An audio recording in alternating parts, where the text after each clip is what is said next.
Capítulo 2. Elementos gerais do universo. Conhecimento do princípio das coisas. 17.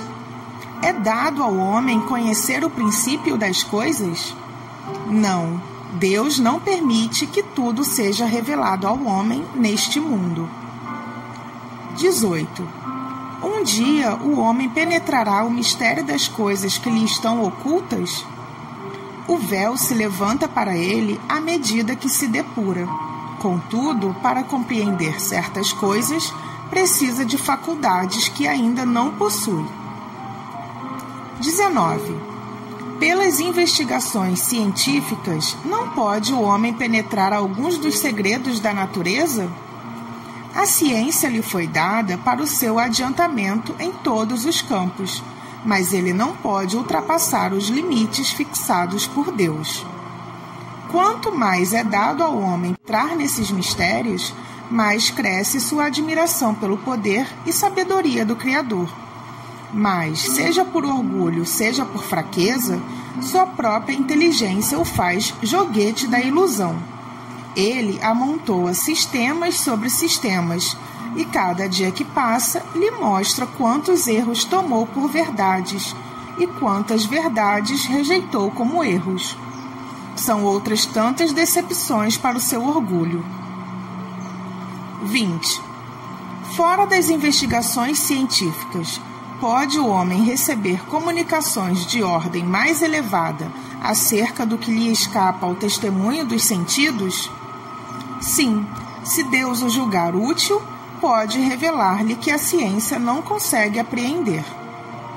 É por essas comunicações que o homem adquire, dentro de certos limites, o conhecimento do seu passado e do seu futuro.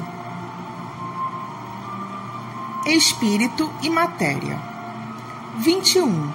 A matéria existe desde o princípio, como Deus, ou foi criada por ele em determinado momento? Só Deus o sabe. Entretanto, há uma coisa que a vossa razão deve indicar.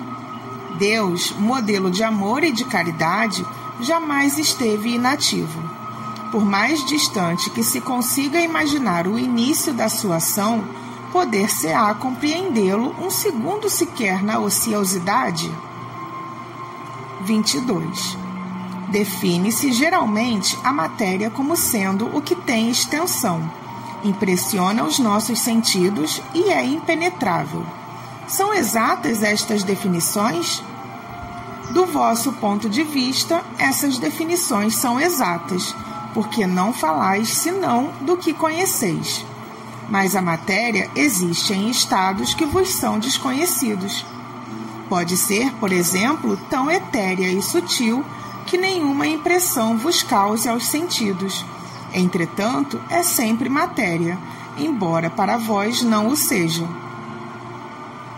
Que definição podeis dar da matéria? A matéria é o laço que retém o espírito, é o instrumento de que ele se serve e, ao mesmo tempo, sobre o qual exerce a sua ação. Sob este ponto de vista, pode-se dizer que a matéria é o agente, o meio com o auxílio do qual e sobre o qual atua o espírito. 23. Que é o espírito? O princípio inteligente do universo. Qual é a natureza íntima do espírito? O espírito, com a linguagem humana, não é fácil de ser analisado, porque o espírito não é uma coisa palpável. Para vós ele não é nada, mas para nós é alguma coisa. Sabei bem, o nada é coisa nenhuma, e o nada não existe. 24. O espírito é sinônimo de inteligência? A inteligência é um atributo essencial do espírito. Todavia, como ambos se confundem num princípio comum, para vós são a mesma coisa. 25. O espírito é independente da matéria ou não é mais que uma propriedade desta, como as cores são propriedades da luz e o som uma propriedade do ar? Ambos são distintos, mas é necessária a união do espírito e da matéria para dar inteligência à matéria. Esta união é igualmente necessária para a manifestação do espírito. Entendemos aqui por espírito o princípio da inteligência, abstração feita das individualidades designadas sob esse nome. Ela é necessária para vós porque não tendes organização para perceber o espírito sem a matéria. Vossos sentidos não estão aptos para isso. 26. Pode-se conceber o espírito sem a matéria e a matéria sem o espírito? Pode-se, sem dúvida, pelo pensamento.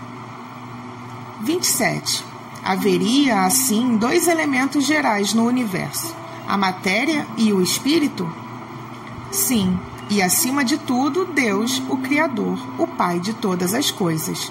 Essas três coisas são o princípio de tudo o que existe, a Trindade universal. Mas, ao elemento material, é preciso juntar o fluido universal, que desempenha papel intermediário entre o espírito e a matéria propriamente dita, muito grosseira para que o espírito possa ter uma ação sobre ela. Ainda que, sob certo ponto de vista, se possa incluí-lo no elemento material, ele se distingue por propriedades especiais. Se fosse matéria, não haveria razão para que o espírito também não o fosse. Ele está colocado entre o espírito e a matéria. É fluido, como a matéria é matéria, suscetível pelas inumeráveis combinações com esta e sob a ação do espírito de produzir uma infinita variedade de coisas das quais não conheceis senão uma pequena parte.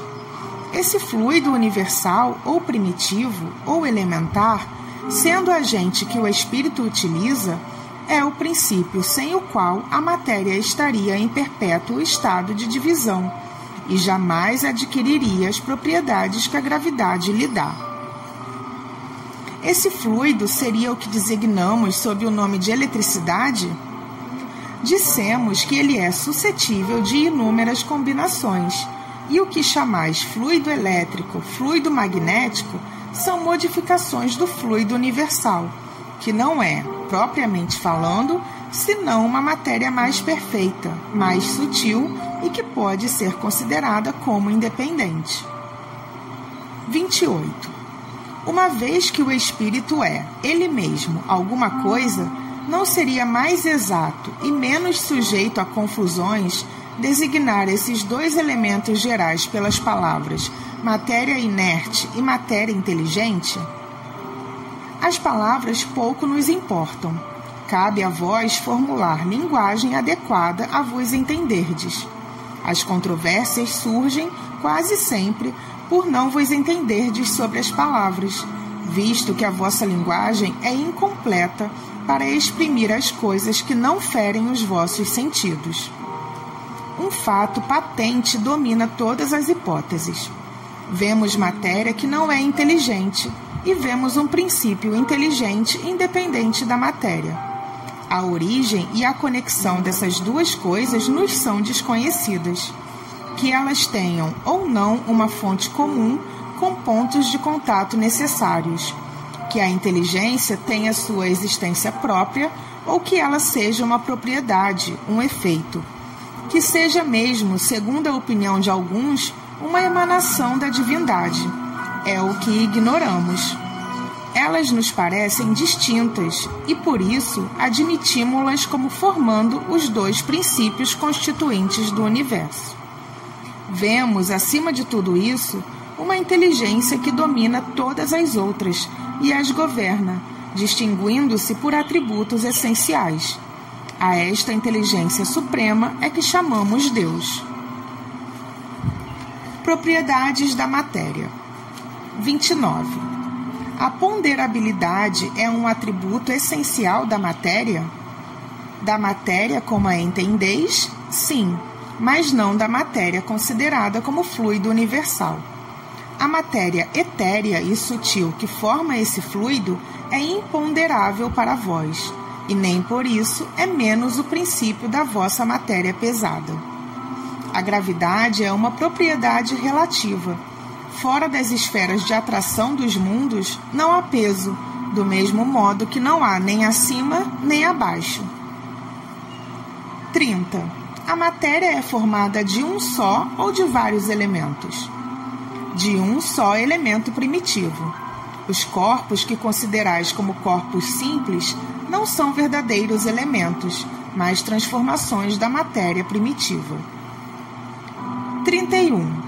De onde provêm as diferentes propriedades da matéria?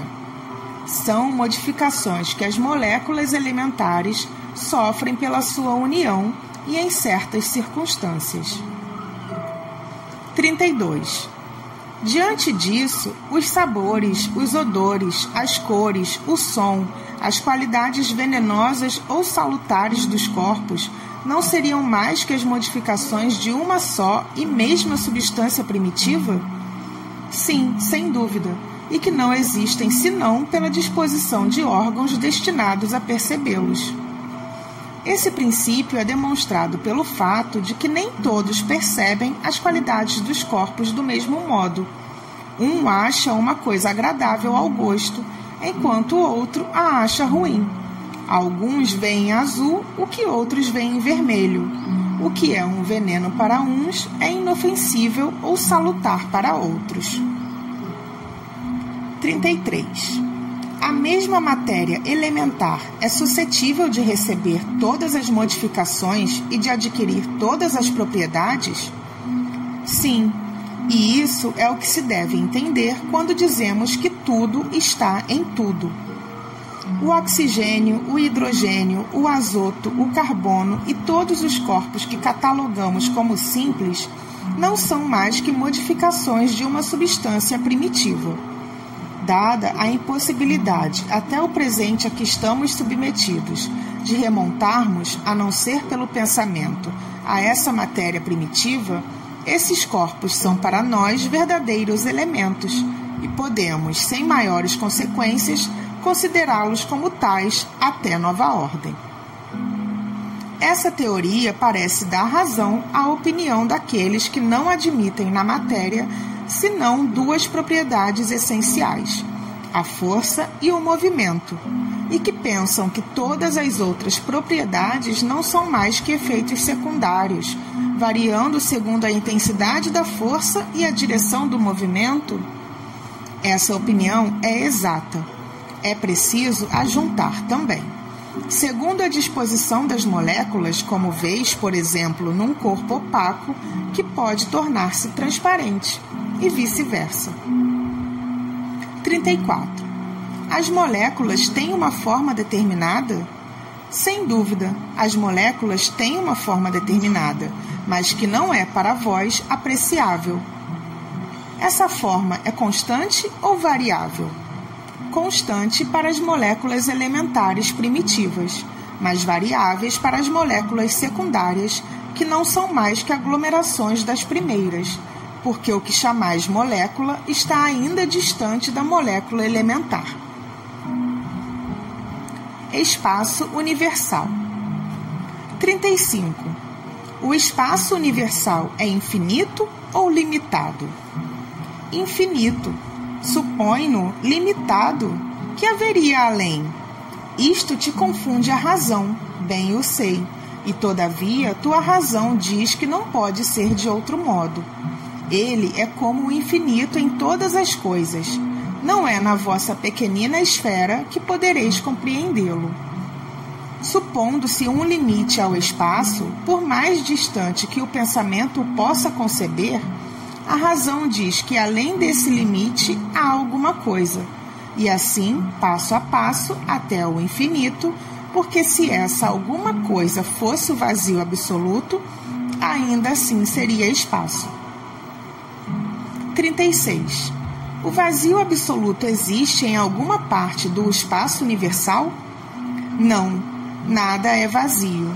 O que te parece vazio está ocupado por uma matéria que escapa aos teus sentidos e instrumentos.